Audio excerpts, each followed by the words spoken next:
It's Wednesday, it's 11:15 and we're live in Westminster.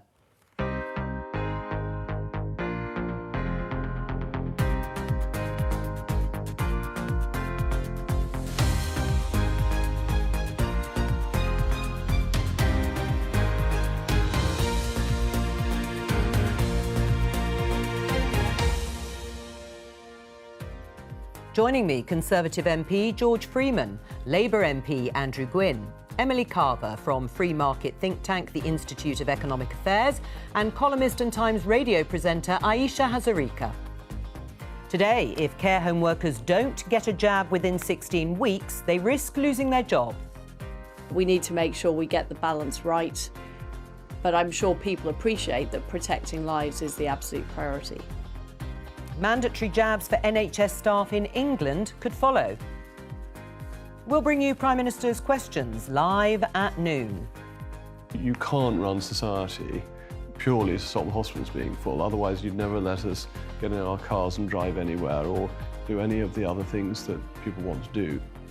That's not an angry backbencher speaking, but a cabinet minister. And remember summer last year?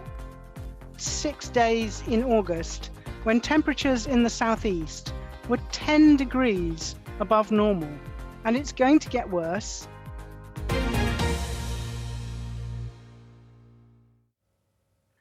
More on that later, but let's return to the top story in the headlines there and show you the Guardian headline. COVID vaccinations to be made mandatory for care home staff. The BBC has been told that staff in care homes for older people will have to have vaccination. In England, we understand the government will also open a consultation on requiring vaccines as a condition of employment for NHS staff, also in England. So, mandatory vaccines for care home staff. My opening question to all of you, is it the right move? Well, I think I've got 49 care homes in my constituency. Norfolk is a very big care county. And I think people understand that if you're in a care home, you expect staff. And I think the vast majority of staff in care homes in my constituency would want to be vaccinated, expect to be, and see that as a fundamental part of providing good care to the elderly in homes. So I don't have a problem with it. I think Liz Truss is right. The health and safety of people in care homes comes first. And I'd be very surprised if healthcare workers don't want to have the vaccination. Interestingly, Unison, the union, has put out a press release saying they're worried it might drive away staff. I'd be surprised by that. The people I see who work in care homes are really dedicated to the health and the care of people in those homes. They're healthcare workers, professionals on the front line. I'd be very surprised if really they are resistant to having the vaccine. I think Unison are probably getting ahead of themselves. I don't see a big problem locally. Andrew, is it the right move? I mean, instinctively, I don't like forcing anybody to do something that they don't want to do, and particularly when it comes to healthcare and things like vaccinations. Look, I've had both of my jabs. I think the vaccination programme has been a great success. It's our route out of this pandemic to a large extent, and we should be encouraging everybody and anybody to have their vaccinations. But I don't want to force people who don't want to do that.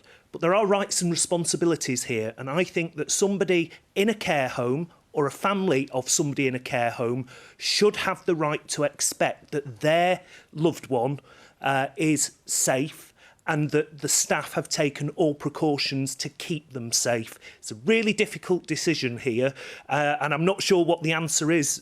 The government's clearly come to the conclusion it's making it mandatory. But you're not absolutely sure whether it should be. I don't like making things mandatory, but I do understand and accept that somebody in a care home is vulnerable and they need to have that full protection, including the protection from the staff bringing the virus in. Emily, what do you think? Has the government done the right thing? You know, I'm a little bit torn on this. I do see the common sense argument that, you know, all care home staff should be vaccinated to protect elderly patients. That does seem a little bit of a no-brainer. But, you know, I do. And also there's the worry that, you know, if care home staff don't understand the logic of vaccination or don't buy into it for whatever reason, they may also not understand, you know, other safety precautions like, you know, sanitizing or other cleanliness. But I do worry that it may sort of we may end up in a position where where it's illegal to refuse the jab, that so many jobs in the private sector as well as the rest of the public sector may demand this legally or make it mandatory. And I do find that concerning because ethically and morally. Aisha. Well, look, I would very much like every care worker and every NHS worker. I'd like every adult in this country to get the vaccine. So I'm very much in agreement with people. But then there is the practicality. I think you can't actually force somebody to get a jab. You can't sort of run at them with a needle.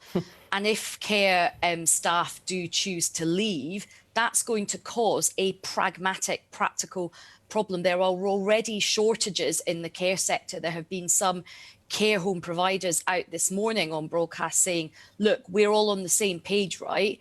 But if a whole load of people refuse to get the vaccine and leave, we're going to have a massive problem when there are already shortages.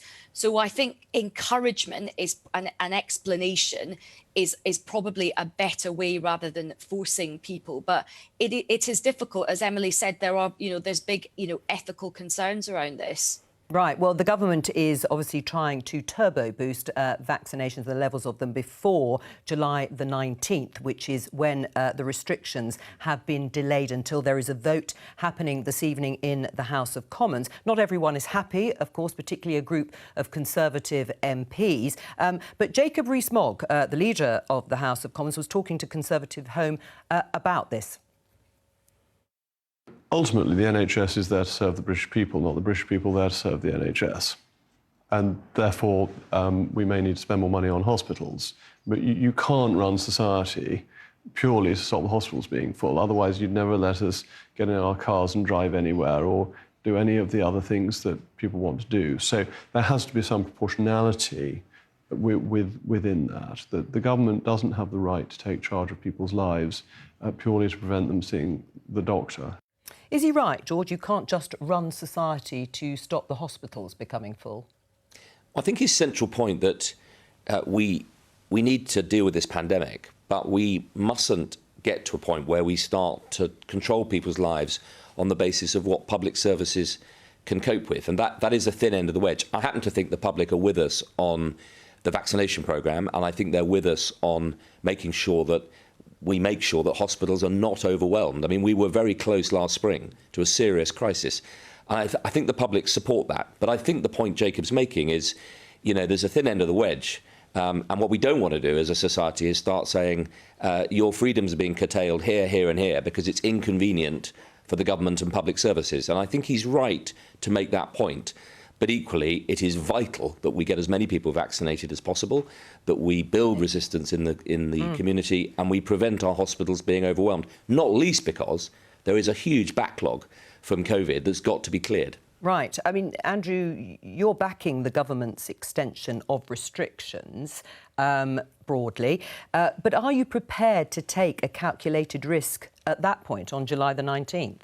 Well, look, I've always been very sceptical about some of these measures and in the past have voted against, for example, the extension of the Coronavirus Act, because I do think there has to be a balance between returning to normality and tackling this pandemic. The vaccination programme is absolutely the route to achieving that. And the more people we get vaccinated, the less of the pressure there is on the hospital system. We are in a very, very different place today than we were this time last year, where there was a very serious risk of our hospital system being overwhelmed. The reason that Greater Manchester, my constituency, has been under local measures of one form or another since the 29th of July last year was precisely to protect the NHS in Greater Manchester from being overwhelmed. We are a million miles from that now. Right, so do you think they're not necessary then? It's not necessary to extend it? Well, I think there will clearly need to be restrictions, but I think what we've got to do is turbocharge that vaccination programme, get more people vaccinated, and then we can start to ease up on these restrictions. We need a bit of normality. It's been a long time in my constituency since the 29th of July we've had some form of restrictions, and actually we need to see the light at the end of the tunnel. This tunnel just keeps on getting longer, Jo. Right, I mean, Emily, there were 10 reported deaths from COVID yesterday. How should the government balance the cost of human life to the costs of ongoing restrictions? Well, I think the government have had the balance wrong for a while now. I think Jacob Rees-Mogg is completely right when he says, we need some more proportionality when it comes to these restrictions. We were told not that long ago that when the vulnerable groups had been vaccinated, then we could get rid of restrictions, all, social distancing restrictions and so on. We were then told we'd have freedom by June the 21st. Now it seems almost indefinite. There's, still a maybe over July the 19th. So, at the moment, the stated justification by government is that we need to prevent ICU from being overwhelmed by getting more people jabs and, buying time in that way. But what's to say that by July the 19th, ICU will still not be, under risk of being overwhelmed? It may well be the case. And then we move on into, the autumn months and then into the winter. And you can just see these restrictions continuing on in one way or another. And I think a lot of people are very frightened that the government has got to the stage where its whole pandemic policy is being almost dictated to by a very narrow clique of scientific advisors whose first priority has and always will be to prevent COVID deaths. And I'm worrying that we're sort of approaching a sort of zero COVID approach to this. And I don't think that's healthy for our society. Right, I'll get George to respond. But Emily, you're saying that we should learn to live with 10 deaths a day, for example. I think you might have just lost. Did you hear the question, Emily? Sorry, what was that? Yeah, I was just going to say, so you're saying we should live with 10 deaths a day from COVID? I think we should, yes. George? I think Emily makes a really important point about health economics. One of the problems through this pandemic has been that we have neglected health economics. And in the end, these are balanced decisions. The cost of shutting down the economy has a massive cost on livelihoods, mental health, locking people up. And we've lost, I think, in recent decades, the ability to really measure that. But Emily said it's had it wrong, that balance, up until now, and it looks like it's pursuing a zero COVID strategy. Well, I think the Prime Minister's signalling that he's trying to get the balance right between opening up, giving people the freedom. People have been through incredible sacrifices, but making sure that at the same time, we don't trigger a third wave, which would trigger an autumn lockdown. They're difficult decisions, but I think Emily's right to signal that, public health experts have no remit to think about the economy. They have absolutely no responsibility to the economy, fair enough, but the government does and the cabinet do. And we do need to balance these decisions, as I think the government's trying to do. Aisha? Well, look, nobody wants to have another lockdown, but I think we've also got to be realistic. All this talk of Freedom Day and pinning dates to things is very, very difficult. This is what the government was trying to avoid. We've just had this killer global pandemic. The idea that just because some of us are a bit sick and tired of it, we're just declaring that it's all over. It may well come back. There may be a new variant that outfoxes the vaccine. Let's pray that doesn't happen.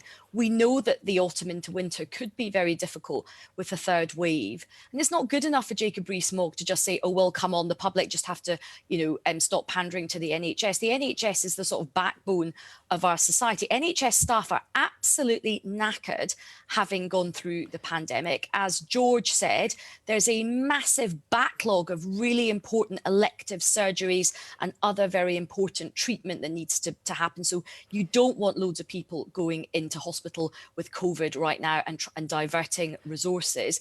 There's also the thing of long COVID as well. Lots of people may not be getting as ill as they did, but we know long COVID is an issue. And the other thing I would say is that nobody wants another lockdown. Who does? I mean, everyone has struggled with this. Businesses have struggled. We've all struggled with our mental health.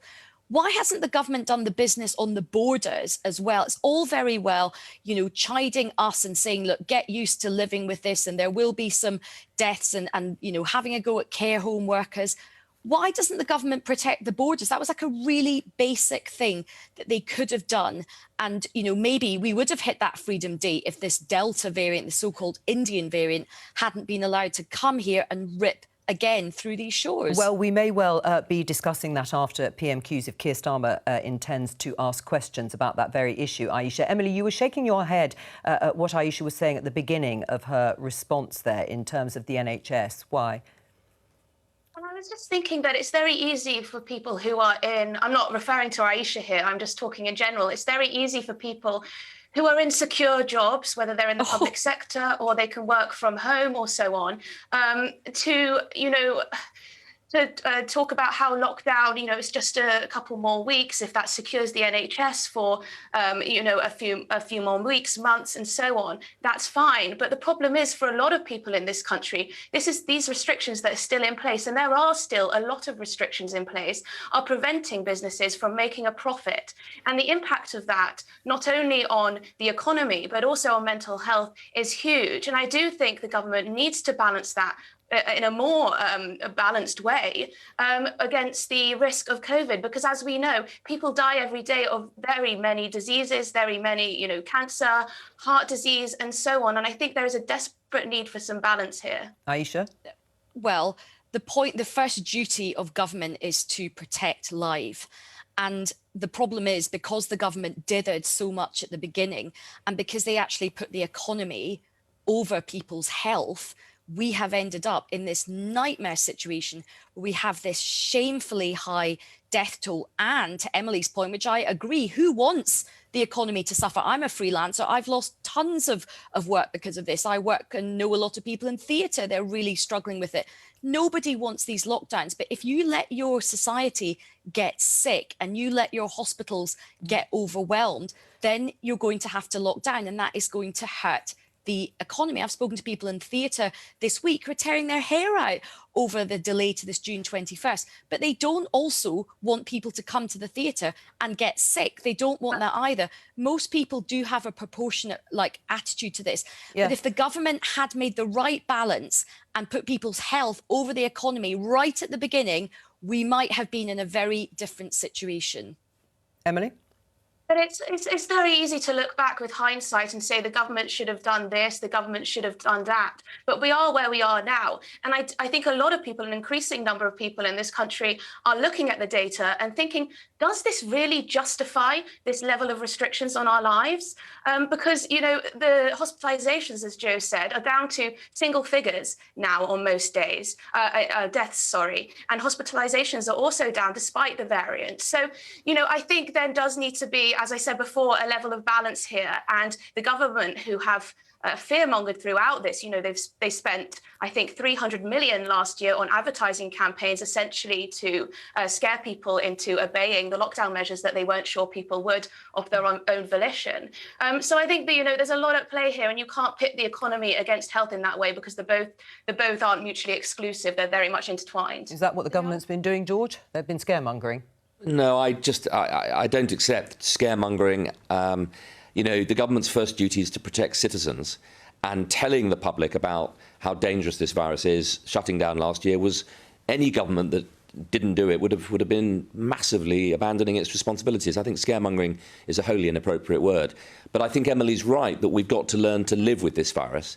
And, we're in a very binary state at the moment, lockdown or open up. The truth is, we're probably going to have to live with a very dangerous virus like flu, which kills 30,000 people every year. And we're going to have to learn to live with it in a way that controls the spread, but minimises the damage to people's livelihoods. Andrew, perhaps more than us here, sitting here, about the impact of COVID. Aisha mentioned long COVID, and I think the ONS, the Office for National Statistics, talked about 1 million people now suffering with long COVID. Tell us about your experience. So this is a real worry for the future, because obviously if COVID's going to be with us for the foreseeable future in some form or another, long COVID's going to be with us. So I only had a mild bout of coronavirus at the start of March last year. The illness came and went. It wasn't particularly pleasant, but it wasn't a severe bout of coronavirus, but the symptoms stayed. And they stayed with me for all of 2020 into 2021. I've just about shaken off the worst of it now. I'm probably 99% there, which is why I'm here. Yeah, very glad to have you here. But it still comes back, and it manifests itself in different ways. So severe fatigue, sweats like you've been running the London Marathon when you've been doing very little indeed, and brain fog. So very difficult sometimes to string a sentence together. You can see the words in your mind, but you can't grasp them quickly enough, comes out like gobbledygook. And that's hugely scary. Well, particularly for somebody in a job like ours, where communication's a big part of what we do, to not even be able to ask a question without having it written out in front of you in the House of Commons is pretty difficult. Right. Well, I mean, that is scary and has had a huge impact. I mean, these are one of the things, long COVID and the NHS having to deal with that the country's going to have to get used to. Yes, and again, that's partly why I support the government taking a strong stance now to try and get this disease under control, because we don't really know yet the full implications. I mean, as it happens, I've now had a double jab. My parents and all of my elderly relatives have. My 2 children have both got COVID. They're 20 and 18, and they're suffering. I mean, really ill.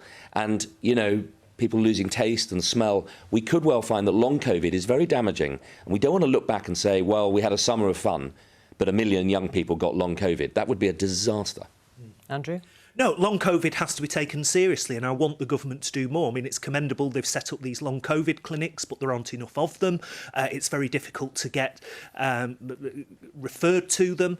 And, you know, if this is going to be part and parcel of who and what we are for the foreseeable future, and COVID is going to be here, we really need to have proper mechanisms to support those with long COVID. And it has to not just be a health approach, it also has to be recognised, for example, by the DWP. Because if I was having one of my good days and had to go for a work capability assessment, I'd be told, you're fit to work. If it was one of my bad days, I wouldn't. And what you don't want is people to be put into a workplace situation where the employers don't understand about long COVID. And believe me, Joe, if you're having one of your bad days, if you push yourself too much, it can wipe you out for the next 3 or 4 days where you're just good for nothing. I liken it to a game of snakes and ladders. You've really got to get to the top of the board, avoiding all the snakes. And the one snake you've really got to avoid is that last one on the penultimate square. Where you go all the way to the bottom. It takes you all the way back to the bottom. Well, it's very harrowing. You're having a good day. I'm having a good I think, today, let me say. We're going to move on. I'm going to just show everybody this headline in the Daily Telegraph. Abandon EU caution and light a bonfire of red tape, Johnson told. By you, George, amongst others, because you're part of a task force of MPs looking at how to take advantage of no longer being subject, as you would put it, to EU regulations. Now, is that what you're trying to do, abandon EU caution? No, that's a Telegraph headline. We don't actually say in the report, bonfire of red tape, quite specifically. Now, this is important. For 5 years since the referendum, when a lot of things were said about regulation, I think a lot of people have been wondering, well, what is this regulatory dividend? What could it be? And the sceptics have said there is no dividend apart from slashing and burning all our environmental and workers' rights commitments. And others have said, oh, there'll be huge freedoms. Well, we've actually done the work. It's a 120-page report.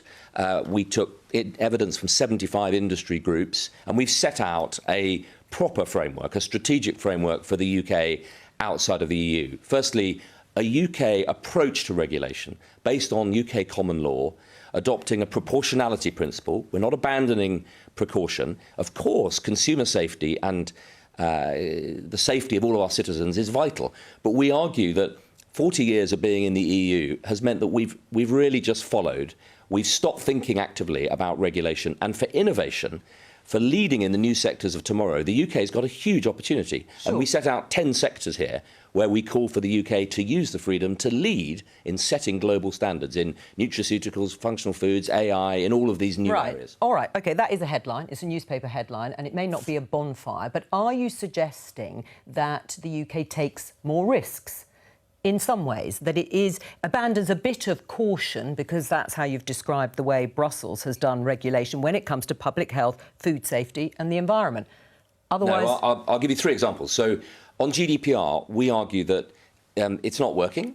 Actually, it's big tech is getting away with all sorts of things, while community groups, village halls, parish councils are locked up in compliance and cookies and not being able to share memberships with each other. This is ridiculous.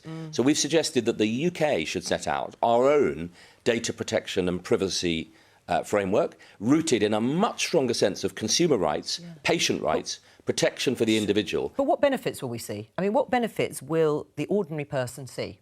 Oh, huge benefits. So partly, firstly, growth. We've recommended a change to our pension rules. So you may be surprised to know that here in the UK, one of the reasons we don't keep our exciting new companies is that they can't raise money here, because our pension rules at the moment mean that we put 50% less than other countries into equities and into companies. So we've suggested that change. All right. On, say, nutraceuticals, functional foods, hugely exciting new area from yogurts, I better not mention the brand names, from cholesterol-preventing yogurts to super veg that prevents heart disease.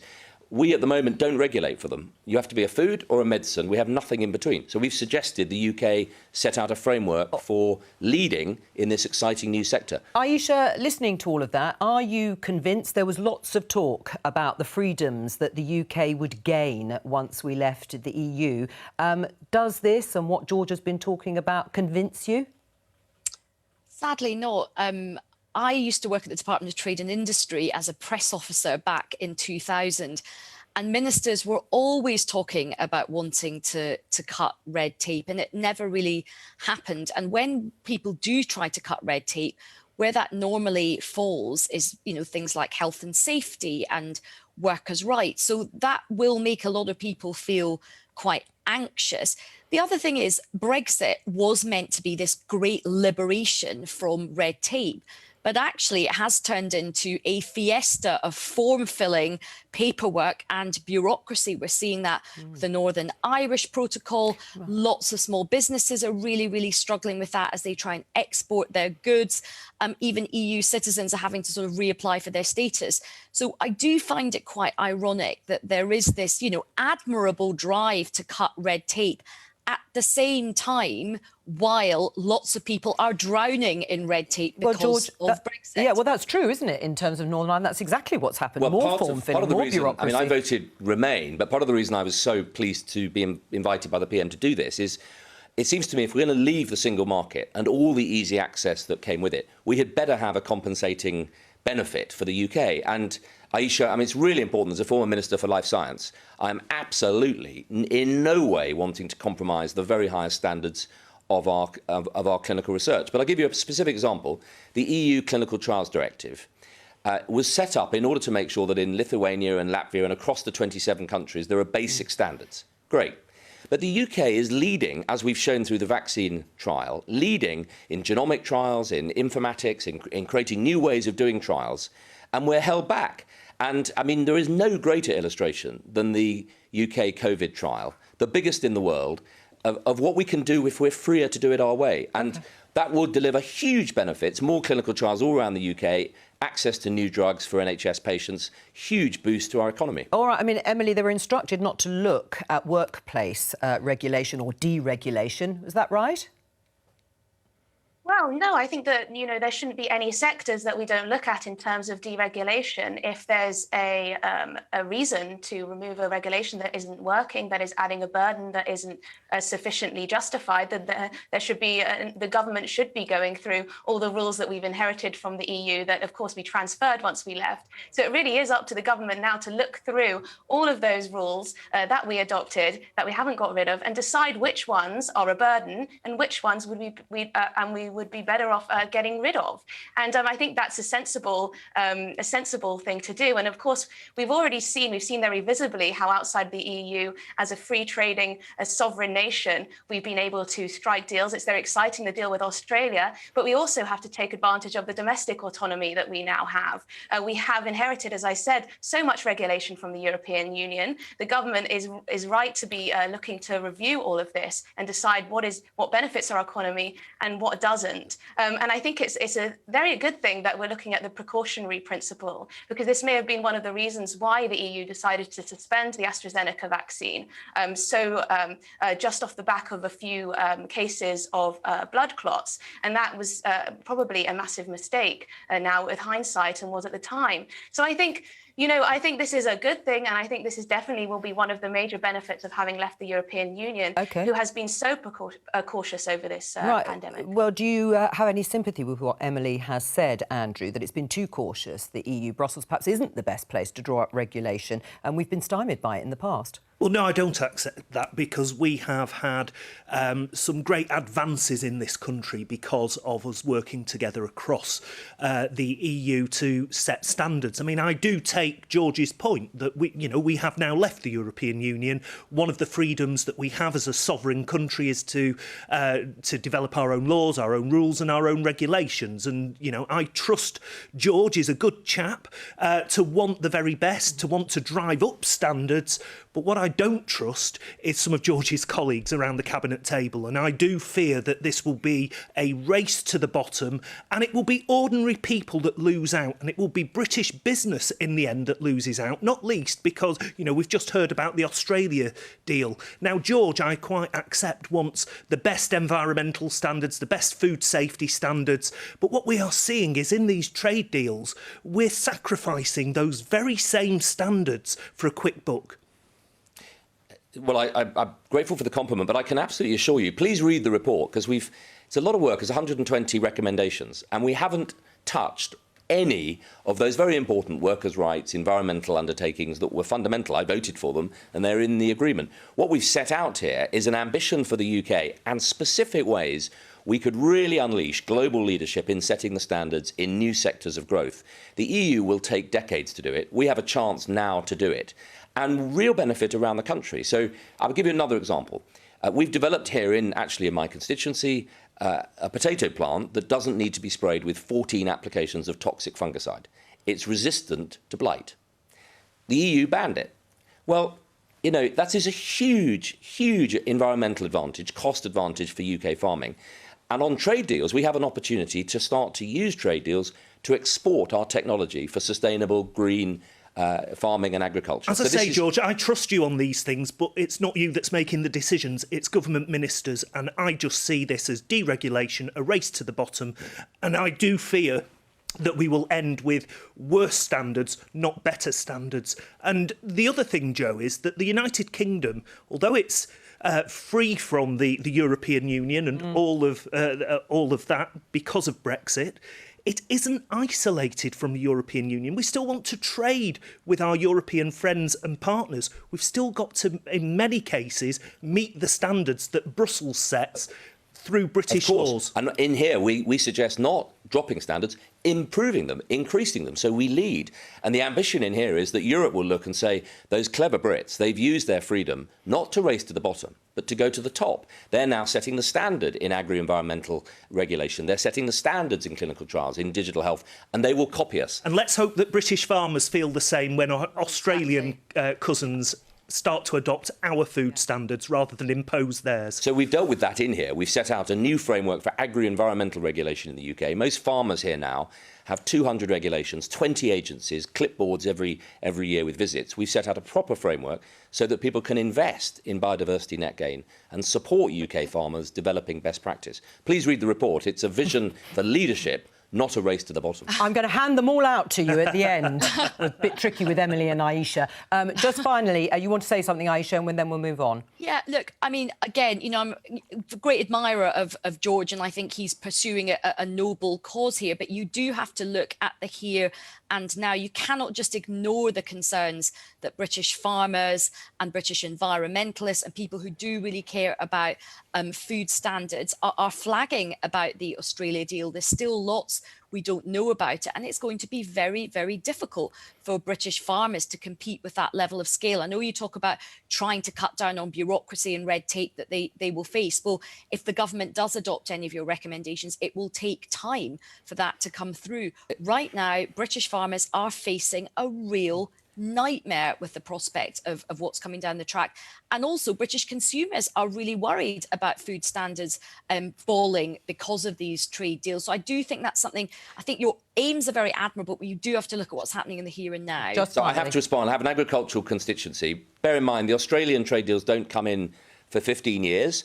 And in this report, we set out a model for consumer labelling so that British consumers can look at a piece of beef from Australia and a piece of beef from Scotland, and they can see whether the tractor is green or red. And if it's grown in the UK, low carbon footprint, high environmental standards, high quality, we think people will choose the higher quality product. So we're setting out a framework for investment in standards. All right. But what, just very quickly, a huge amount of distraction and time when we have people right on our doorstep. They have the same food standards as us. We're not going to be wasting and burning loads of carbon and, importing their products. Again, it just kind of highlights a lot of real inconsistencies. All right. Well, you mentioned the environment, and a new report, government advisers have said that the UK is woefully unprepared to deal with changes happening to the climate. We're going to come to that in just a moment because we have some breaking news.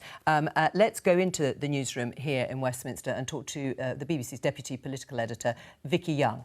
Tell us what's going on.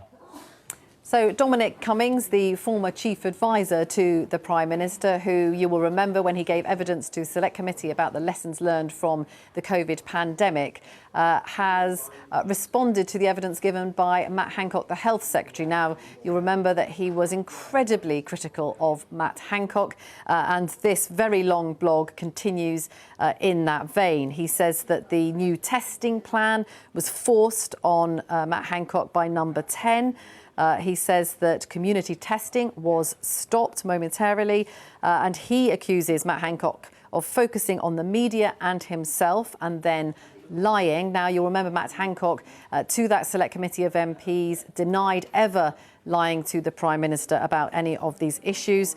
And then Matt Hancock Dominic Cummings goes on to show a private WhatsApp message between himself and the Prime Minister. Now, in it, he talks about the huge escalation in the number of tests that America were doing, saying they went from 2,200 tests a fortnight ago to the 27,000. This is on the 27th of March last year. And he goes on to say that this is what should be done here in this country.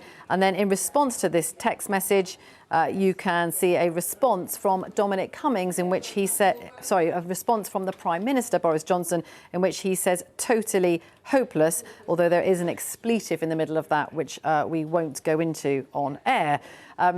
Dominic Cummings accuses Matt Hancock of incompetence and dishonesty. He says that he's creating a new version of reality of what actually happened. Talks about COVID patients being sent from hospitals untested into care homes, and then talks more relevantly now about the Delta variant. He says the border policy is a joke, and he says that there's a systemic incompetence surrounding the Prime Minister, which something must be done about. But he says that nothing will be done if the Conservatives remain ahead in the polls. Vicky, thank you very much. You're going to be joining us after Prime Minister's questions, and we will look at this once again in more detail. But, George, let me just get your reaction. This is serious, isn't it? Because here we have the private messages between the Prime Minister and his former chief advisor, Dominic Cummings, and it, in fact, reveals, it seems, from what we have just shown our viewers in that response, about what they thought of Matt Hancock. I think the reliability of Dominic Cummings' evidence is deeply questionable. But these are private texts, aren't they? Well, I haven't seen them, and I think Dominic Cummings is, certainly in the eyes of my constituents, he looks like somebody who has been fired and is now angry and trying to blame everyone else. He seems to be saying that everyone was an idiot apart from him, but he was, of course, in control. He was the Prime Minister's chief advisor during this period. It's really not good enough to now come out and attack everyone else. Of course, mistakes will have been made, and that's why the government's rightly committed to a proper and full inquiry. And there are lessons still to be learned. I think this is incredibly unhelpful at a time when we're trying to control a pandemic, build public trust and confidence in vaccination. And I think most people look at Matt Hancock and say he's unbelievably energetic, committed. The vaccination programme has been a triumph. But it's important he tells the truth. Of course, and I'm very, very surprised that Dominic Cummings is making these accusations. I haven't seen the text. The Prime Minister may well be saying that the UK response is not good enough. All right. That's very different to accusing one of his cabinet ministers of lying, which I just find it impossible to believe. And I think Dominic Cummings is causing mischief for his own reasons. All right, we'll come back to that later on. But let's return to what we started off with before we spoke to Vicky, which is about climate change and how prepared the UK is. According to a climate change committee, it's woefully unprepared to deal with the changes that are already happening. Let's talk to our energy and environment analyst, Roger Harrabin. Roger, what do they recommend we do to climate-proof our homes? Well, it's more than just homes. I mean, this is a huge report, including new science and moving into policy. And the science concludes that at the moment the UK is supposed to be, the UK government is supposed to be preparing the country for the eventuality of a 2-degree rise in temperature above pre-industrial levels. The new science, according to the committee, says it needs to be preparing for a 4 Celsius rise, not that we will definitely get it, but that we will need to prepare for it. And the committee looks back at the previous actions that the government has taken to climate-proof the economy, if you like. And although the government has been way ahead as a world leader in terms of setting out targets for cutting emissions, the committee says its performance has been shocking. That's a word they use, shocking, in terms of actually climate-proofing the UK for the problems that we'd be likely to face. And you mentioned homes, for instance. I mean, they are very angry that since the time of the last report from the committee 5 years ago, nothing has been done, they say, to make homes more heat-proof, because we're going to be having lots more heat waves and more serious heat waves. And it warns that people in homes and indeed particularly in flats are going to really suffer with the levels of heat we're going to be seeing over the next 10, 20 years, particularly in big cities. Andrew? Well, this is incredibly concerning, isn't it? We know that climate change is happening. I think there is cross-party consensus in Parliament that we absolutely have to do everything we can to prepare for this. But the onus is on the government to deliver. And what this report is suggesting is that not only aren't we delivering, we're actually falling further behind. So if anything is a wake-up call for the government, for ministers, and I would support them in turbocharging this, getting the preparations for the inevitable rises in climate across the world, but also to use our leadership, because we are the president of the COP26 this year. We don't just need to lead by example, we need to also ensure that other countries do the same. And that's not happening either. I want to just stick with how people might have to adapt their homes, as Roger was saying, to make them more heat-proof for the future. And this report saying that we're way behind. Emily, you heard Andrew saying there that this is very much the government's responsibility. What do you think the division should be, if any, between government and individuals? I think this, the fact that we're falling behind, or as the report says, I think this might reflect the fact that it's very easy for the government to set lofty aims and to put into legislation, commitments to net zero by 2050 and to slash emissions by 78% by 2035, I think is what we're committed to. But it's another thing to sort of implement these changes. We've already picked the low-hanging fruit when it comes to decarbonising our power system. That was the easy stuff. Now it's going to be huge changes for people and for people and their individual lives, whether it's prohibitions on how they can travel, whether, as you say, whether it's big changes to the way they heat their homes or bring in different efficiency devices and so on. These are big changes in how people are going to live their life, whether they're allowed to go on holiday or so on. And I think the government desperately needs to be honest, otherwise people aren't going to go along with it. Because you have to remember that there's been no democratic mandate really for these net zero targets. So, the government is going to have to take the country along with it, and it's not going to do so if it isn't honest with them. George? No democratic mandate. We won the biggest majority for nearly, 70 years. There's a huge mandate for it. Yeah, Emily. but hang on. But have you been honest with people about what they might actually have to do? Right, let me come to that. So we've led the world, and Roger made clear, world-class leadership on energy. And you're right that now the challenge is, if we're really going to deliver a net zero economy and lead the world, then housing, transport, agriculture become absolutely key. I used to be Minister for Decarbonisation at Transport, but the public opinion is moving. More and more people want now to have a little bit of active travel in their day, to be able to walk to the tube or to the bus stop. I think attitudes are changing. I do worry, certainly in my part of the world, we're still building huge housing estates by the big volume house builders based on 1960s technology. It's bricks and boilers.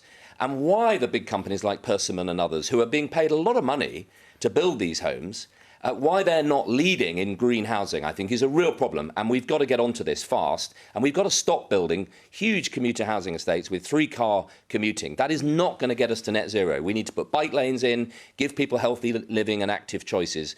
And I think the public are with us. Right. No one wants to sit in a traffic jam in a car pumping out diesel fumes. People want to live healthy lives. Right, PMQs, Prime Minister's questions coming up in a few moments' time. There is the chamber beginning to fill up as much as it can. Aisha, yes, I mean, some of those things are no doubt true that George has been saying. But when it comes to the hard, cold facts about the adaptations you might have to make to your home, one of the suggestions is shutters on the outside. You've got to better ventilate indoors. If you're living in a high-rise flat, that's not going to be very easy at all. And we already know that numbers of heat-related deaths are already quite high. So, I mean, how are people going to manage those adaptations that are going to be forced on them?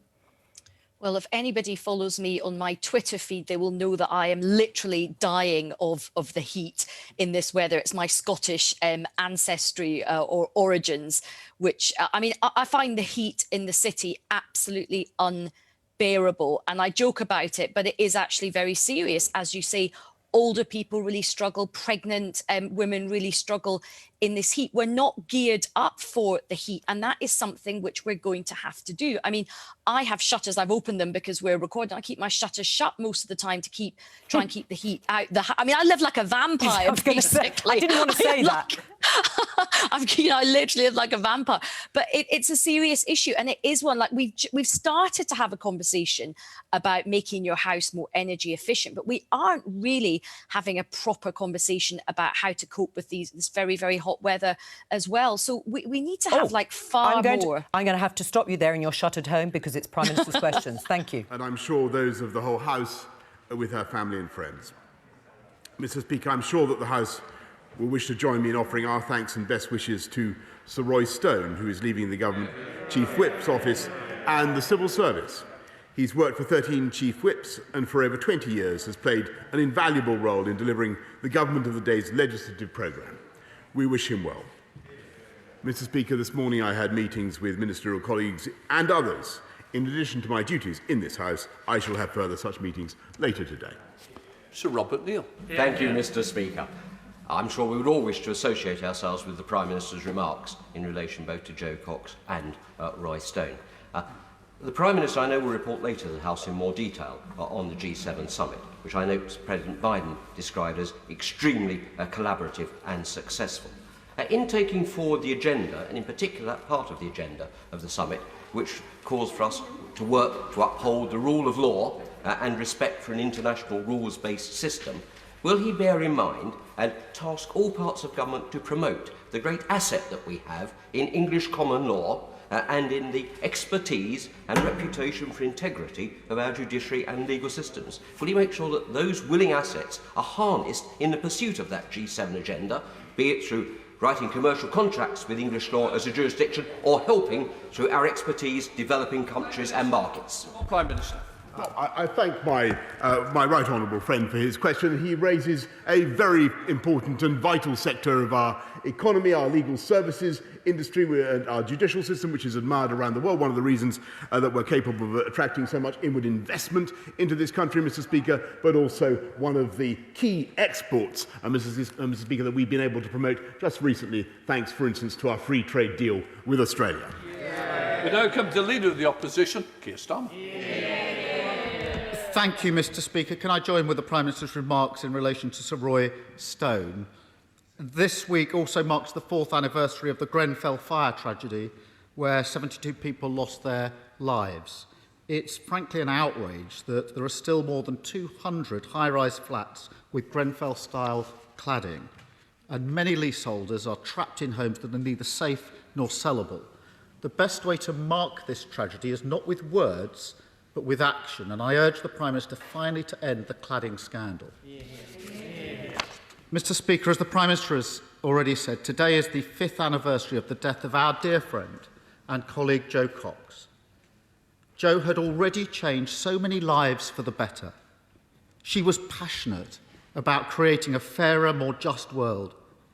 I know she would have gone on to achieve so much more, and that she would have been so proud of the work of her foundation and what it's doing in her name.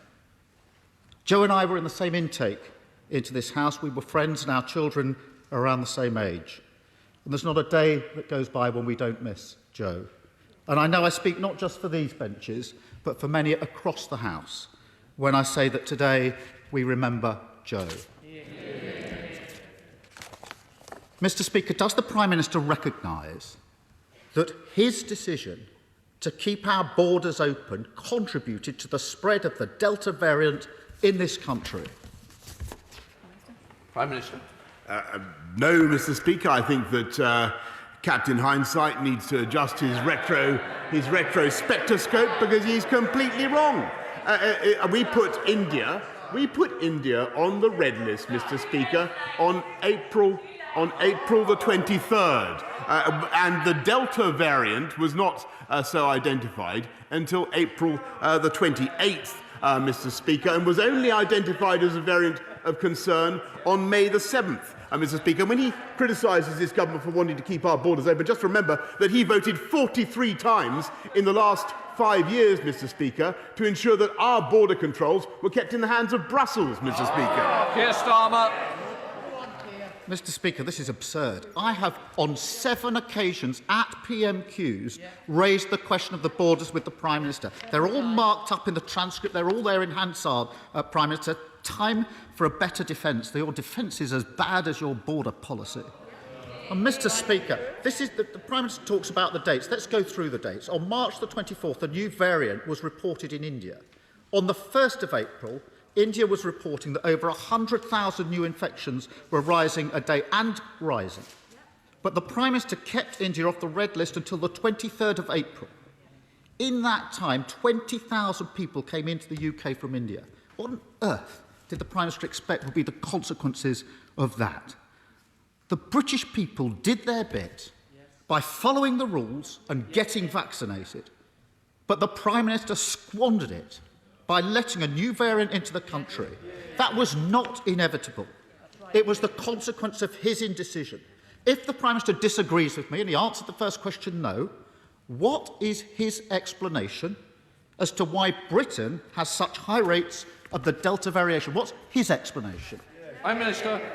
Mr. Speaker, there's a very simple reason why the UK generally has a better understanding of the variants in this country, and that's because we do 47% of the genomic testing anywhere in the world, Mr. Speaker. And I really think that he should get his facts straight, because the Delta variant, as I've said, was identified in this country on April the 28th. And I have a document on which I believe the Leader of the Opposition is relying, Mr. Speaker, in which he says that the Delta variant, it seems to be published by someone called David Evans, General Secretary of the Labour Party, saying that the Delta variant was identified on April the 1st, Mr. Speaker. He says B1617 was designated under investigation on April the 1st, the Delta variant. Mr. Speaker, that is not the Delta variant. That is the Kappa variant, Mr. Speaker. It's a gamma, Mr. Speaker, for the Labour Party. There's a difference. The Delta variant, as it happens, is seeded around the world in 74 countries and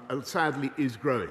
But there's a difference between those countries and this country, Mr. Speaker. In this country, we've vaccinated almost 79% of the adult population and given 2 vaccinations to 56%, a programme that he would have stopped, Mr. Speaker, by keeping us in the European Medicines Agency. Keir Starmer. The question was, what's his explanation for our high rates of the Delta variant? Answer there came none, other than apparently we understand the variant. The data is very, very clear. Our NHS has been doing an amazing job with the vaccine rollout. But while the NHS was vaccinating, he was vacillating. It's because of his indecision that our borders stayed open. It's because of his indecision that India stayed off the red list. It's because of his indecision that in that period 20,000 people came to this country from India. Mr. Speaker, the consequences are now clear. The rate of the Delta variant is much higher here than in other countries. And we learned today that, tragically, once again, the UK has the highest infection rate in Europe. We did not want to top that table again. Mr. Speaker, if his borders policy is so strong, how does the Prime Minister explain that? Mr. Speaker, I think for the ease of the House, he should begin by pulping his document, in which he incorrectly identifies what the Delta variant is. Mr. Speaker, we took the most drastic steps possible to put India on the red list on April the 23rd, before that variant was even identified. And the big difference between this country and the rest of Europe, he loves these comparisons, Mr. Speaker, it shows his instincts, but the big difference is that we've had the fastest vaccine rollout anywhere in Europe. We have a very, very high degree of protection, and it's thanks to the vaccine rollout, thanks to the fantastic efforts of the NHS, that we have now, and we can continue, with one of the most open economies and societies in Europe, and get on with our cautious but irreversible roadmap to freedom, Mr. Speaker. Keir Starmer. Mr. Speaker, if the Prime Minister put as much effort into protecting our borders as he does coming up with ridiculous excuses, the country would be reopening next week. But even now, what do we know? The Delta variant is responsible for 90% of infections in this country. He's persisting with a traffic light system that doesn't work and won't stop other variants coming in. Mr. Speaker, after so many mistakes and with the stakes so high, why doesn't the Prime Minister do what Labour is calling for? Drop the traffic light system, get rid of the amber list, secure the borders, and do everything possible to save the British summer. Prime Minister. Mr. Speaker, he doesn't even know what the Delta variant is, we have the toughest border measures anywhere in the world, and we will continue. We have 50 countries on the red list, Mr. Speaker. And if he's now saying that he wants to stop all transit, all traffic, all travel to and from this country, then it's yet another flip-flop from the Labour leader of the opposition. Yet another totally unintelligible flip-flop, Mr. Speaker. If he wants to close this country down to travel, which is what I understood him to be saying, then it's not only yet another flip-flop, but it's also totally pointless, because we have 75% of our medicines and 50% of our food that comes in from abroad, Mr. Speaker. He's got to adopt a consistent position. Keir Starmer. Mr. Speaker, what I've learned, the worse the position for the Prime Minister, the more pathetic he gets. Is he really suggesting that the 20,000 people who came in from India were bringing in vital medical supplies or food? It's ridiculous, absolutely ridiculous. What we were arguing for is for India to be on the red list between the 1st and the 23rd of April. If that had happened, we wouldn't have the Delta variant here. And it's as simple as that. The Prime Minister's former senior adviser got it absolutely right. He said, and I quote, fundamentally there was no proper border policy because the Prime Minister never wanted a proper border policy. The man who was in the room. And it's those in hospitality, in clubs, in pubs, the arts, tourism and travel who are paying the price of the Prime Minister's failure. All they ask is that if they have to keep their businesses closed, they get the support that they need. But where is it? Business rate relief is being withdrawn from the end of this month, affecting 750,000 businesses. Furlough is being phased out. Mr. Speaker, in Wales, the Labour government has acted by extending business rate relief for a year and providing new support for those affected. When is the Prime Minister going to do the same for businesses in England? Prime Minister. Mr. Speaker, we're proud of the support we've given to businesses up and down the country, and the whole point about the cautious approach that we are taking is to continue support both with furlough and with support through business rates, through grants of up to £18,000, the support from councils. All of that is continuing. But what we're also seeing is we're seeing businesses slowly recovering, and the growth in the economy in April was 2.3%. Card spending over the bank holiday weekend was actually 20% above pre-pandemic levels, Mr. Speaker. I know how tough things have been, and we will look after business throughout this pandemic. But thanks to the vaccine rollout, thanks to the cautious steps we are taking, we are seeing a shot in the arm for business across the country, and we will look after them all the way. Keir Starmer. Speaker, yet again, it's not what the government has done, it's what's needed now in light of the decision that was taken this week. Hospitality UK says the sector will lose £3 billion because of the delay and that 200,000 jobs could be at risk. That's not what has been done, it's what's needed now, Prime Minister. And the Federation of Small Businesses warns the government is being dangerously complacent. I think we've just seen an example of that. Mr. Speaker, we all want these restrictions to be over, for our economy to be open, for businesses to thrive. But the Prime Minister's indecision at the borders has blown it. And the problem with everything the Prime Minister says today, both what he says at dispatch box and also what he mutters, is that we've heard it all before so many times. Last month, March, he said we could turn the tide in 12 weeks. Remember that? Then he said it will all be over by Christmas. Then we were told June 21st would be Freedom Day. Now we're told July 19th is Terminus Day. The British people don't expect miracles, but they do expect basic competence and honesty.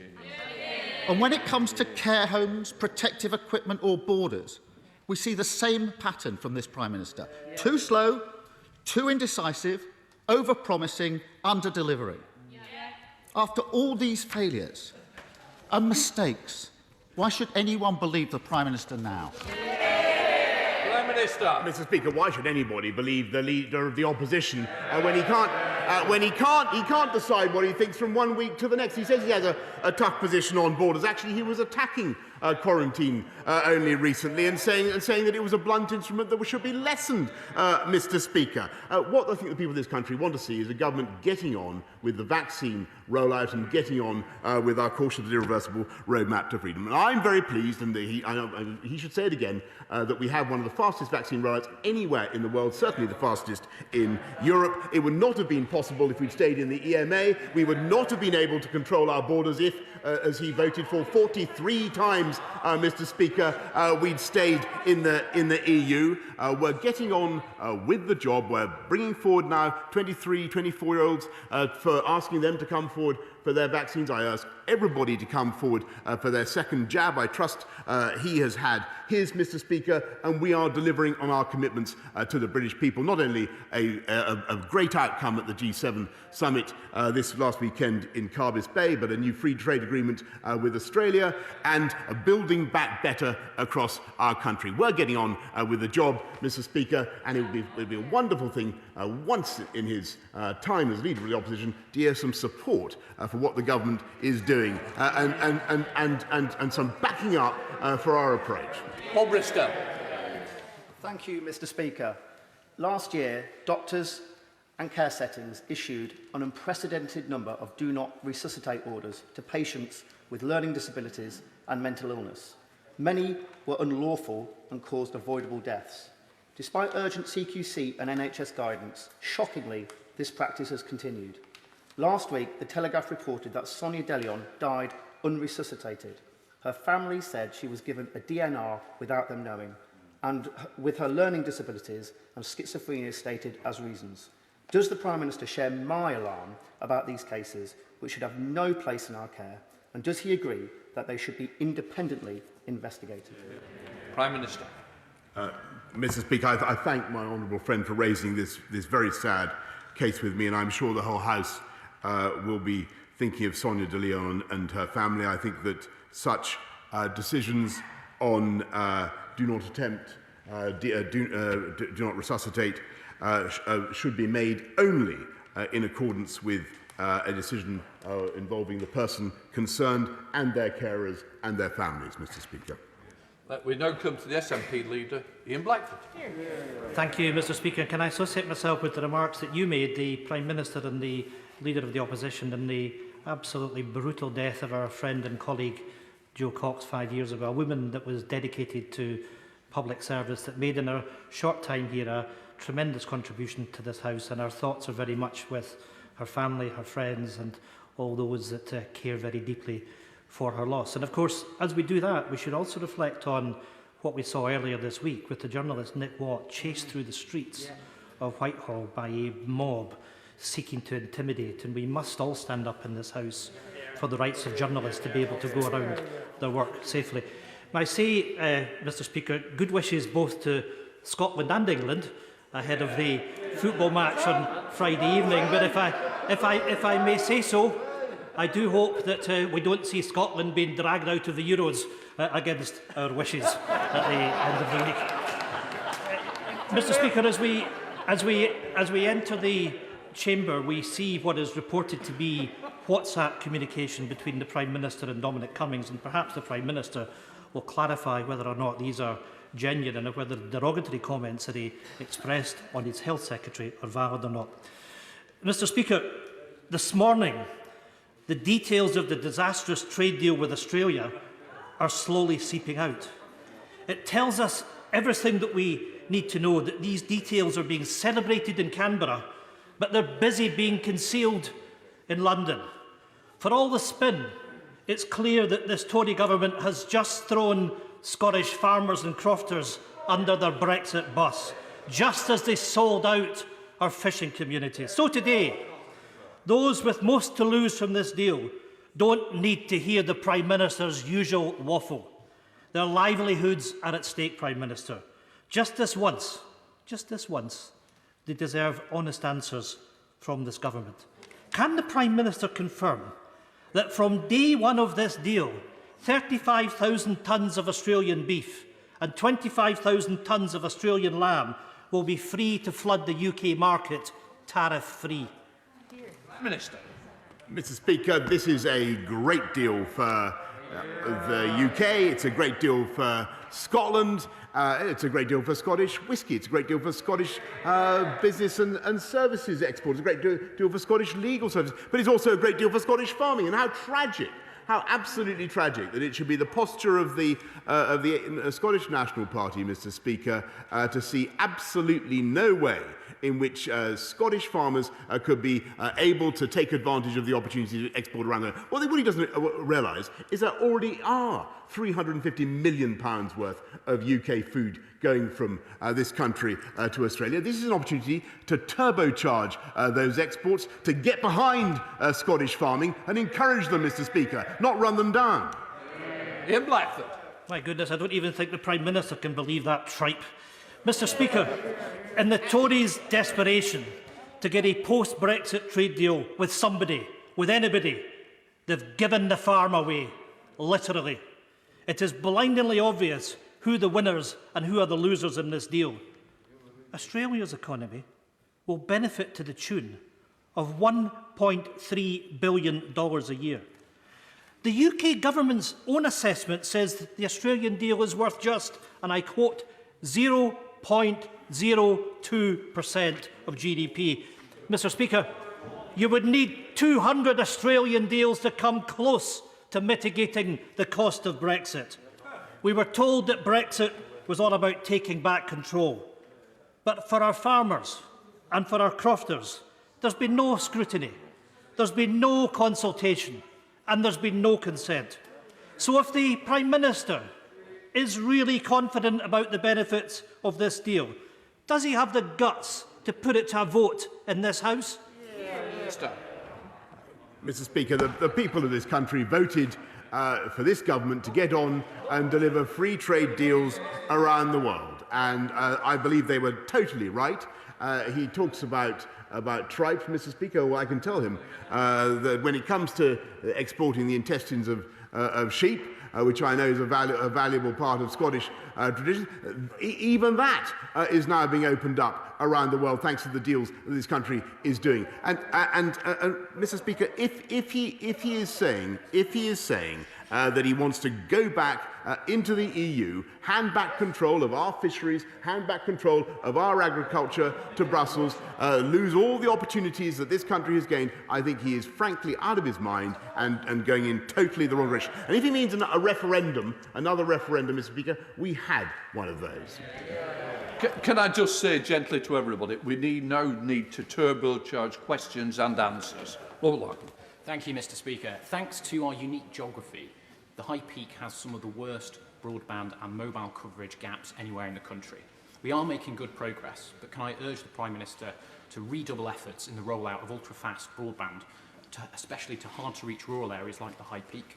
And can I suggest that the government builds on the success of the Kickstart scheme with more focused support for key infrastructure industries so that we can recruit a new generation of highly skilled broadband engineers to turbocharge the rollout? Yes. Prime Minister.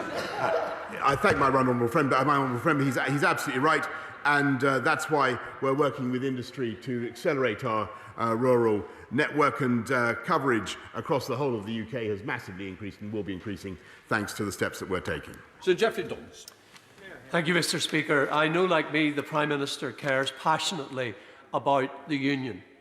Can the Prime Minister therefore confirm that the passing of the EU Withdrawal Act and the Northern Ireland Protocol that forms part of it has not resulted in an implied repeal of Article 6 of the Act of Union, which enables Northern Ireland to trade freely with the rest of this United Kingdom?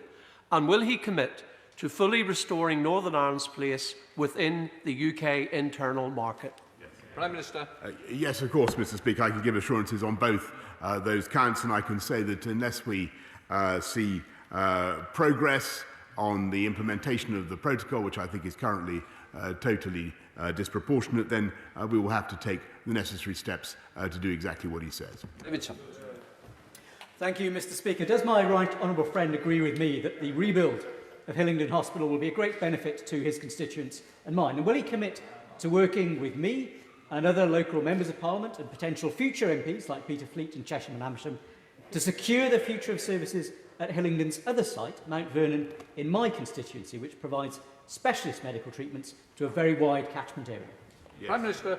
I thank my honourable friend. He's totally right about Hillingdon Hospital, which has a great future, and we will make sure, and I look forward to working with him and to make sure that the future of services at Mount Vernon is also protected, and I know that a full consultation is due to start in September. Thank you, Mr. Speaker. Kevin, a hotel manager in Oxford, contacted me last week because he's worried. Because even if this country does open up in the next few weeks, he won't be able to run at full capacity due to chronic staff shortages. Local staff are leaving the industry because of the uncertainty caused by this government's bungled handling of this pandemic. The EU staff have already left because of the botched handling of Brexit, and he can't recruit from abroad because of the damaging new immigration policy. This is the Prime Minister's wake-up call. Oxfordshire's economy alone relies on the hospitality industry to the tune of £2.5 billion. Will the government introduce a COVID recovery visa to help Kevin recruit the staff he desperately needs? Prime Minister. Mr. Speaker, it's absolutely true that as we open up our economy, there are more vacancies, and that's great. But we also have large numbers of people in this country, Mr. Speaker, large numbers of young people who need jobs, and large numbers of people who are still furloughed. And I think what we want to see is those people coming forward to get those jobs. But of course, we will retain an open and a flexible approach towards allowing talent to come in from overseas. Anthony Mack. Thank you, Mr. Speaker. The Prime Minister knows the full value of the UK shellfish industry and the opportunity potential that there is. This week, the Food Standards Agency produced a list of recommendations that will allow us to regrade our waters, challenge anomalous results. However, those recommendations only come in September this year. Will the Prime Minister flex his muscles and see if the report and the recommendation can be brought forward to the end of this month? Prime Minister. Mr. Speaker, I will do everything I can to ensure that we accelerate this process. He's right to raise it. A great deal of progress has already been made, and the Food Standards Agency has, I think, been flexible, but we need to go further, and we'll make sure that great British shellfish can continue to be exported to Europe and around the world. Maureen Fellows. The UK government's trade deal with Australia has been made with no consultation, no consent and no parliamentary scrutiny. The President of the National Farmers Union of Scotland has said our seafood industry has already been hit hard by Brexit, and now Scottish farming will be sacrificed. Again, it's Scotland's key industries which will bear the brunt of a Tory Brexit people in Scotland did not vote for. Does the Prime Minister think these concerns from NFU Scotland President, and does he accept them, or does he think that he knows better? Minister. Mr. Speaker, you would think from listening to the SNP that there was no Scotch whisky industry or no banking and financial services industries in Scotland. But even then, they're missing the point, because this is a massive opportunity for the Scottish agriculture sector. And what they need is a different type of MP, Mr. Speaker, who can champion them, who can get behind them, who actually believes in Scotland, Mr. Speaker. That's what the people of Scotland need. Philip Davis. Thank you, Mr. Speaker. One of the reasons for the popularity of the Prime Minister is that he's always been on the side of the public rather than on the side of the establishment. Given that overall deaths in the UK over the last 13 weeks are 8,873 below the 5-year average, which includes the time the Indian variant has been around, can my right honourable friend explain why, instead of trusting his world-leading vaccine programme, the common sense of the British people and his conservative instincts of individual freedom and individual responsibility, he instead prefers to trust people like Professor Susan Mickey at Sage, a long-standing member of the Communist Party, who last week let the cat out of the bag and said she wanted some COVID restrictions to last forever? Prime Minister. Mr. Speaker, nobody, least of all I or my honourable friend, want to see COVID restrictions last forever, nor do I think that they are going to last forever, Mr. Speaker. As I made clear earlier this week, I think we can have a high degree of confidence that our vaccination programme will work, and I think we need to give it a little bit more time, as I've explained, to save many thousands more lives by vaccinating millions more people. That's what we want to do. Margaret Furry. Thank you, Mr. Speaker. My constituent Ross has been invited to sit his driving theory test in Oban, 100 miles away from his home in Hamilton.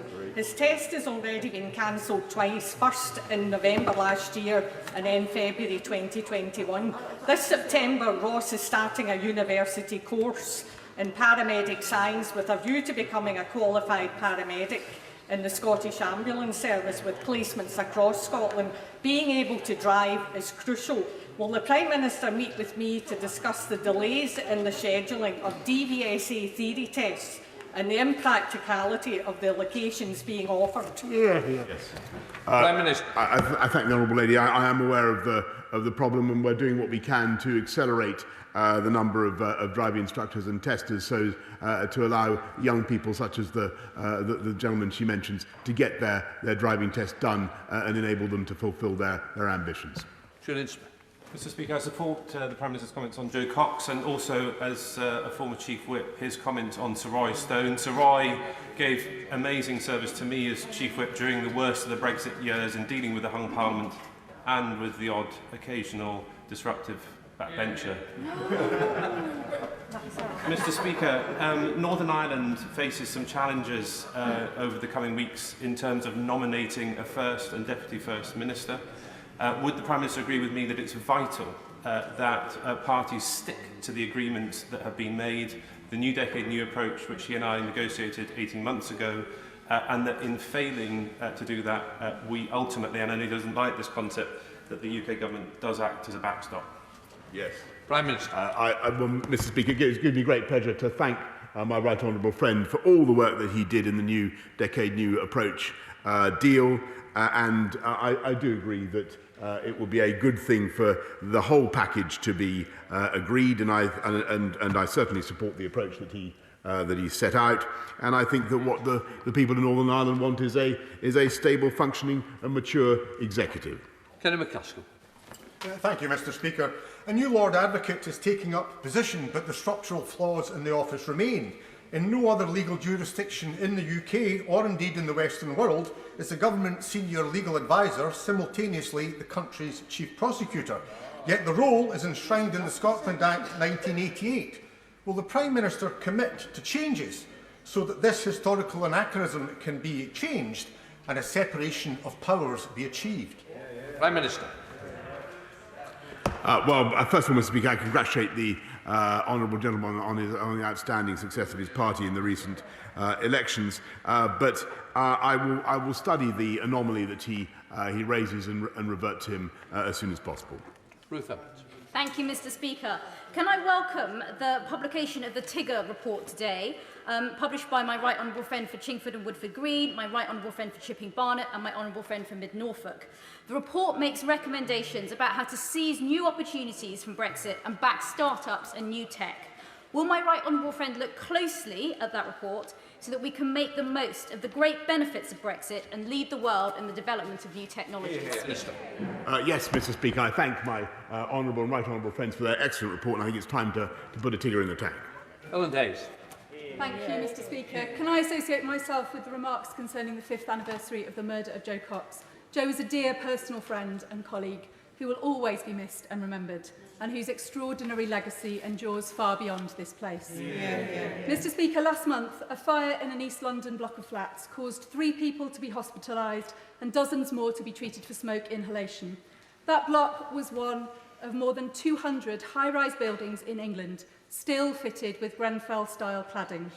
I asked the Prime Minister, why is it that 4 years after the Grenfell tragedy took 72 lives, after all the warnings, all the tireless campaigning and the unspeakable injustice, people are still living in unsafe flats, and his government has failed to end the cladding scandal? Mr. Speaker, we have invested massively in removing cladding from high-rise blocks. We'll continue to do so. I know the structure in question, the Ballymore, the company concerned, I do believe are too slow, and we are on their case, Mr. Speaker. But I think it is very, very important, very important, that people understand that overall risks of death by fire have been coming down for a very long time and will continue to come down. And it is simply not the case that all the high-rise buildings in this country are unsafe. And it's very important that members of Parliament should stress that.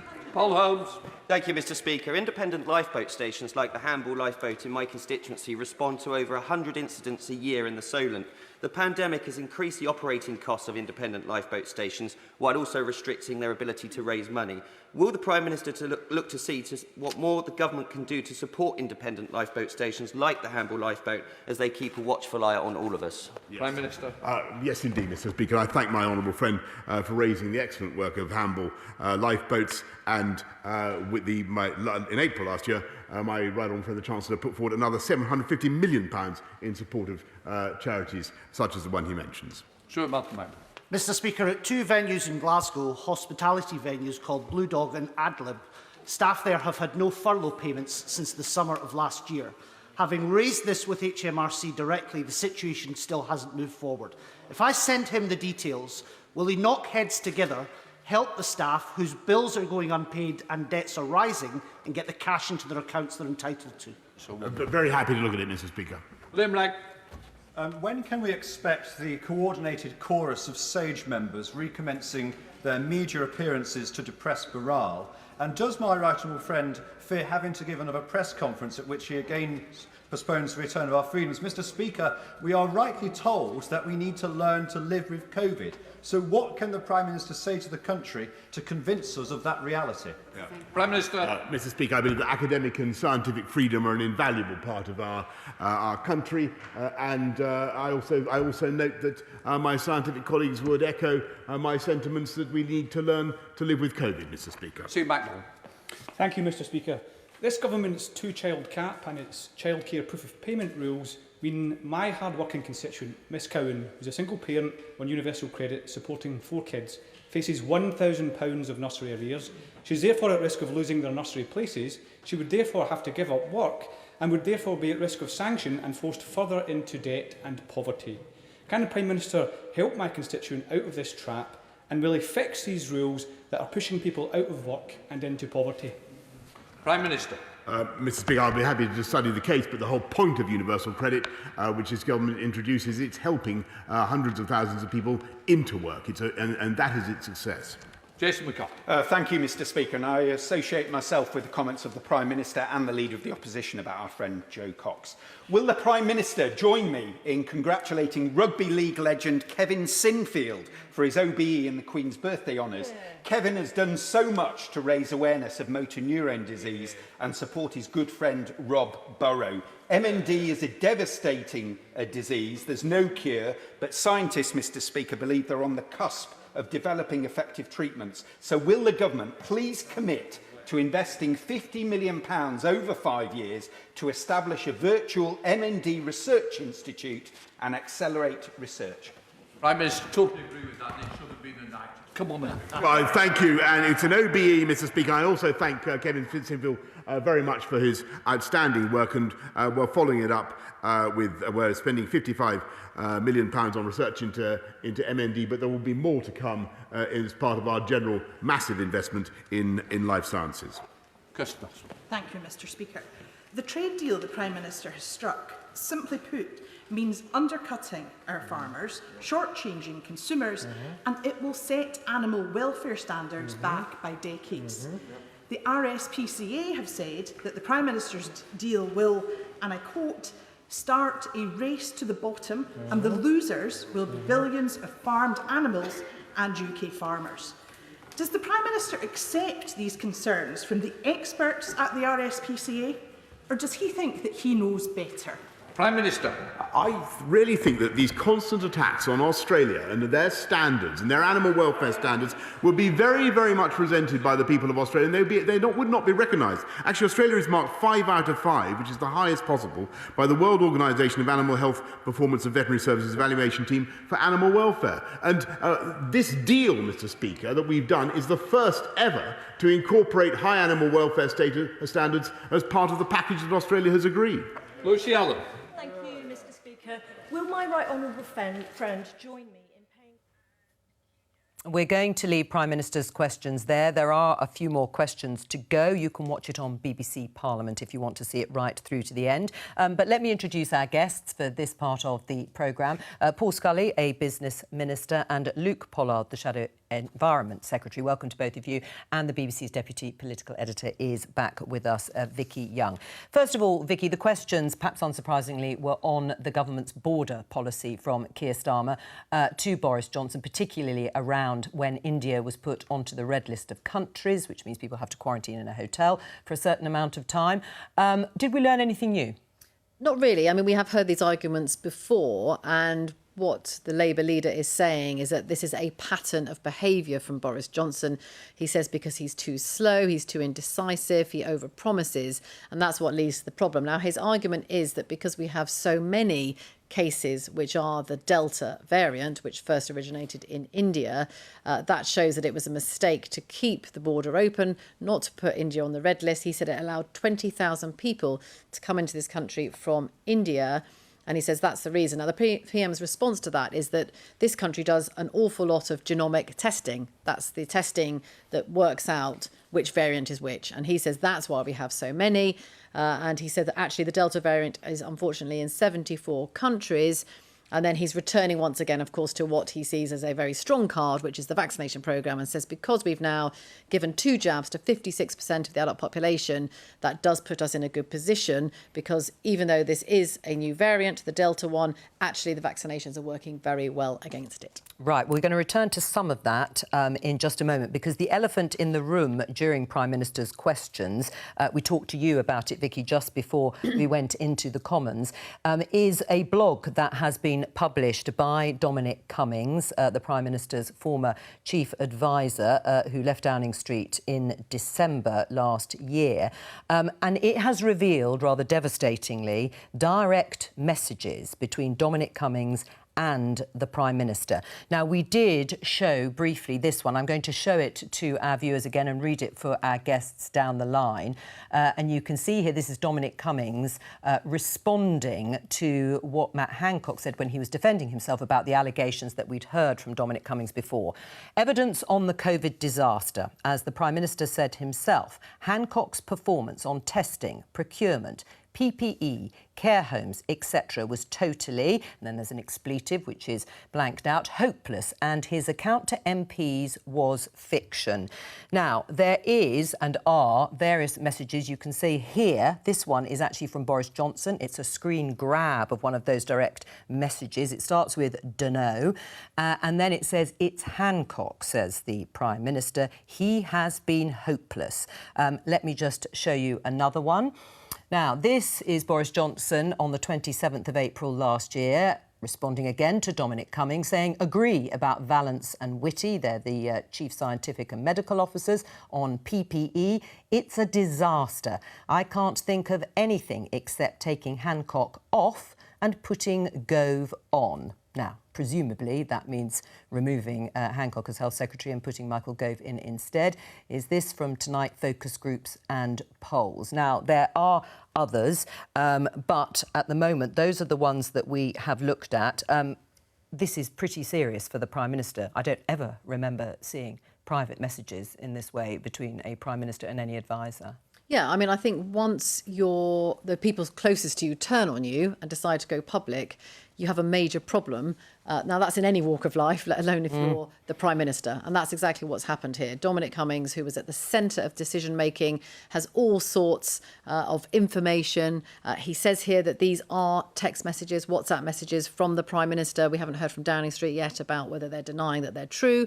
But that's where we are now. And the point is here that when you heard Dominic Cummings' testimony to the Select Committee, it was very clear that it was Matt Hancock he blamed for an awful lot of problems. I mean, he said he should have been fired, or at least 15 to 20 times. Several times over. Now, when Matt Hancock gave his evidence, he said, I never lied to the Prime Minister. He absolutely denies doing that. And he said that he had the Prime Minister's support throughout all of this. If these WhatsApp messages are correct, and they are what they seem to be, then this shows the Prime Minister considering moving Matt Hancock and saying he could bring in Michael Gove and calling the Health Secretary hopeless. And that is a major problem for the Health Secretary, because this seems to go against what he said in that he had the Prime Minister's support. He's in still an incredibly sensitive and crucial position. This pandemic is ongoing, and this undermines that claim. So I think that is a problem for him. And it is, of course, a problem for the Prime Minister, because he now has a former advisor who is willing to, as you say, incredibly unusually, apparently publish very private messages at a time when the country was going through a national crisis. Well, Paul Scully, we've known what Dominic Cummings, first of all, thinks about Matt Hancock, the Health Secretary, and how he has performed during the pandemic. Now, it seems we know what Boris Johnson thinks of the Health Secretary, Matt Hancock. He'll have to go, won't he?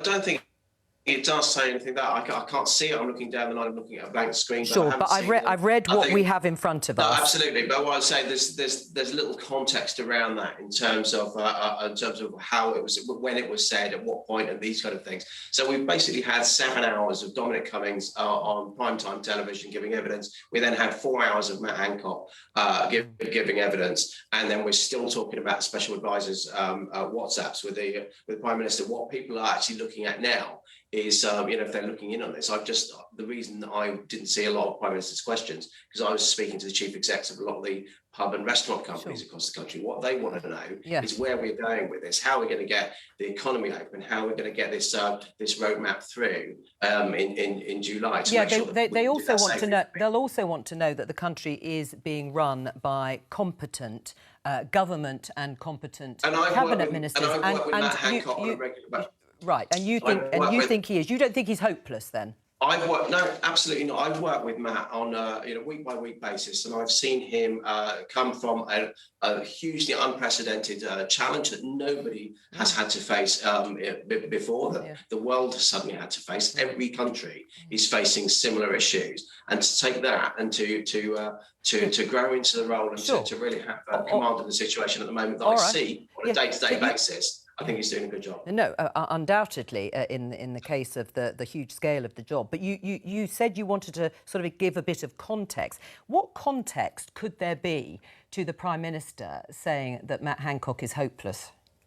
What other context could there be? I don't know if he's letting off steam. I don't know if there's some bigger stuff behind that. I just don't know from hearing about a single WhatsApp conversations, little snippets that Dominic Cummings is throwing in little grenades every now and again, because that's really important for the Westminster bubble. I'm not entirely sure it is for those who are worrying about their jobs, about their livelihoods, and indeed their health at the moment as we continue to face this big challenge. OK, so it's just a case of letting off steam, and we shouldn't I don't know is the honest answer, Joe. Joe, I don't know, because you just suddenly Are you shocked to hear and see these rather explicit and perhaps honest WhatsApp messages? I've been around Westminster and sort of like looked in on Westminster for 20 odd years, and I'm not really shocked at much of all about what comes around speculation rather than focusing on the core issues. OK, listen, Luke Pollard, it is true.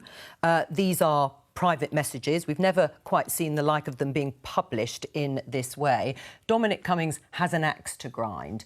Is the Labour Party now saying that they will take every word that Dominic Cummings says, and even when he is prepared to publish private texts, which could be a case of letting off steam, to use Paul Scully's words, and could just be banter between the Prime Minister and his chief advisor? They were never supposed to see the light of day. I mean, these texts are extraordinary. I mean, I don't trust Dominic Cummings as far as I can throw him. However, it does seem that what he is saying here and what he said is evidence about a government that's too slow to act to save lives and livelihoods is now being matched up with evidence. And I think it's extraordinary that we seemingly have a Prime Minister now that thought the health secretary was hopeless, but yet still kept him in post. He's still leading the pandemic response. What does that say about where we are at the moment? I agree with Paul in one respect. People want to see what's going on, but they also want a government that is going to be competent, that is going to be responsive. And at the moment, it looks like we have a government falling apart. We have a lack of trust between those people at the very top of the pandemic response. And that means surely they're not making the right decisions. And when you look at the poor nurses' pay, where you look at the failure to support care homes, when you look at the real problems to protect our borders, you can see that this government is too slow to act and is subject to rampant ministerial incompetence. It really is extraordinary. Paul? No, absolutely not. Well, I don't reckon. Where on earth do you get the fact that a government is falling apart? The government is head down, facing the biggest challenge that we've had in decades as a country, and doing it at pace, putting £407 billion worth of fiscal and financial support to keep the economy open, to making sure that we can protect lives and stop the NHS hospitalisations increase, to keep people safe and well as well. This is a government that's working together on all of these things, as well as business as usual around that. Luke?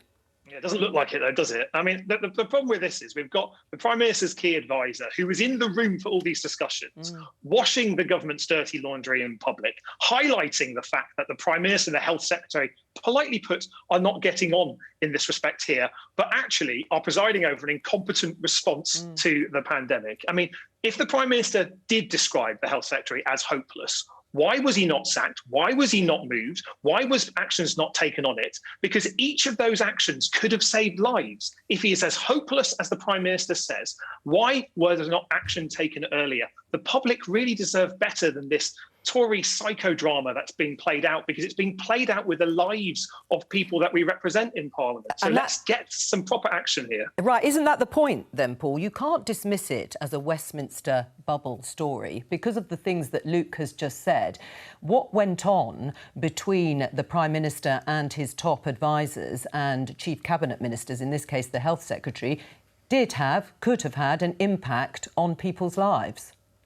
But again, we're taking this into one particular context. It could have, as you say, been banter, or it could have been frustration. It could be more than that. I don't know. But what I don't want to do is to blow this out of proportion just because we've had one set of WhatsApps from Dominic Cummings. And as Luke has said, he doesn't trust the guy further than he can throw him, but suddenly he's his best mate because he's got something useful for the Labour Party to throw, rather than actually scrutinising the key things that people are asking the opposition to be scrutinising. That's what's going on now, and how we're going to fulfil step 4 of the roadmap and get back to a recovery for this country. We haven't had a response, as you say, yet from Downing Street. They will have to respond, I presume, at some point later on. But what do you think they will be considering at this particular time? Well, it's very difficult. I mean, they're either going to have to say it's not true and it didn't happen, which, would be quite difficult. But if they say it didn't happen, then that will be one response. or they're going to have to say something like, well, look, everyone, as you said, lets off steam. There could be a moment where you're feeling incredibly frustrated. I think one of these was literally as the Prime Minister had been tested positive for COVID, and they can dismiss it in that sense, saying not everything went well. But what's interesting is that Dominic Cummings has come up with a number of questions that he thinks people should be asking the Prime Minister. But as you say, the main one is, if you really did think the Health Secretary was hopeless, why on earth didn't you move him? Why haven't you still moved him? And then there's still that question going back to the original plan A, if you like, this idea of herd immunity, letting lots of people get infected because they then have immunity from it. And he's accusing, very strongly here, the government of actually lying to Parliament about this and not admitting that was the case. And then there's the question of the PPE shortage. You'll remember Matt Hancock saying during that Select Committee hearing that actually there was no shortage of PPE nationally. There might have been local problems. Again, a question about that.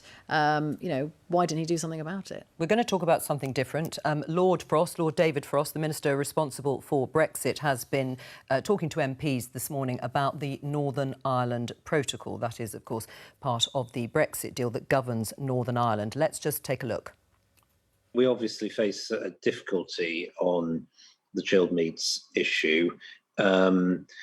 We have asked and suggested to the EU that the right way forward would be to agree to extend the grace period at least for a bit. If we can't agree it, we'll obviously have to consider all our options. There is, as far as we're aware, no risk of Great British sausages ending up in the single market. Vicky, you heard Lord Frost saying we'll have to consider all options. Do you think that could include unilaterally extending what we call the grace period for checks on chilled meats in this case? Yeah, there's two different things here. One is the checks, because, of course, Northern Ireland is still following EU rules. The rest of the United Kingdom isn't. That's why you need to have checks on some things. When it comes to chilled meat, it's simply banned. The EU doesn't allow chilled meats in from countries beyond the single market. So, that's a major problem here. Now, in 2 weeks' time, the unilateral, the grace period that's been given over all of this is up. Now, you'd imagine that on past record, the UK will again do what it's done before, which is unilaterally decide that they just simply won't follow the rules. Remember, the EU is already taking the UK to court. Yes. They have already launched legal action. Now, as we all know, that takes years, potentially. You get the impression that the UK government is just thinking, well, we'll continue to do that. The legal action rolls on for a long time. Or do they try and come to some compromise over medicines, which lots of people will think is more important than sausages? Medicines, it looks like the EU might be willing to say, we'll change our rules on that. So you could allow medicines to go, say, from London to Northern Ireland. But this is an ongoing problem. There isn't a lot of trust there. And I don't think that the G7 summit helped that with the war of words between Emmanuel Macron and Dominic Raab. Right. And as you say, I think we heard also from Lord Frost that there hasn't been much progress made so far. Paul, is that the plan, that the UK will unilaterally extend that grace period to stop the ban on chilled meats going from GB to Northern Ireland?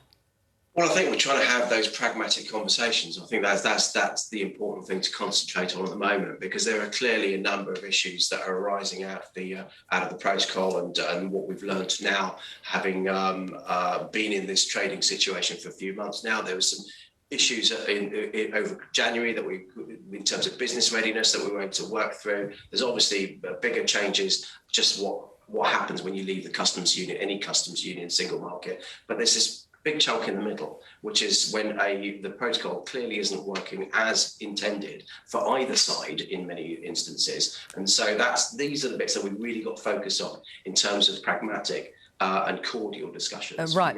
Okay. Well, dial down the temperature a bit and really have those temperature to make sure that we can get it working for businesses either side. Well, Luke, Keir Starmer, the Labour leader, earlier this week on Monday, said we've got to find a way forward. Well, everyone agrees on that. Having checks between Great Britain and Northern Ireland is not the way forward. Having any checks between the Republic of Ireland and Northern Ireland is absolutely not the way forward. What does he mean?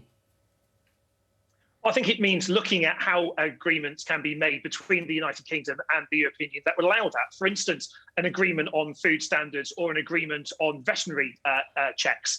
And so there are options available. So you want to align with EU rules?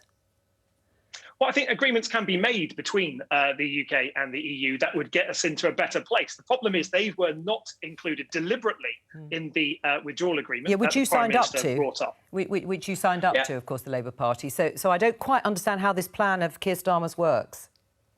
Indeed, I would have preferred a better deal to have voted for to prevent no deal, but that was the rubbish deal that was on the table, I'm afraid. But it does mean that there are still options that the government should be exploring. They deliberately chose not to have those in the deal, but we're seeing the problems that were predicted well in advance of the deal coming to fruition. We're seeing the Prime Minister's absence from this debate causing real difficulties because he personally negotiated this deal. He personally sold it to the country and he's responsible for the consequences. That's why I think I would like him to take a bigger role in what's taking place here. I'd like him to respect the Good Friday Agreement a lot more, but we need to get this sorted because at the moment it's completely unsustainable and the government should act to sort it out. All right, that's all we've got time for. Thank you to both of you and, of course, to Vicky Young for joining me today. And I will be back tomorrow with Politics Live at 12:15. Please join me then. Bye-bye.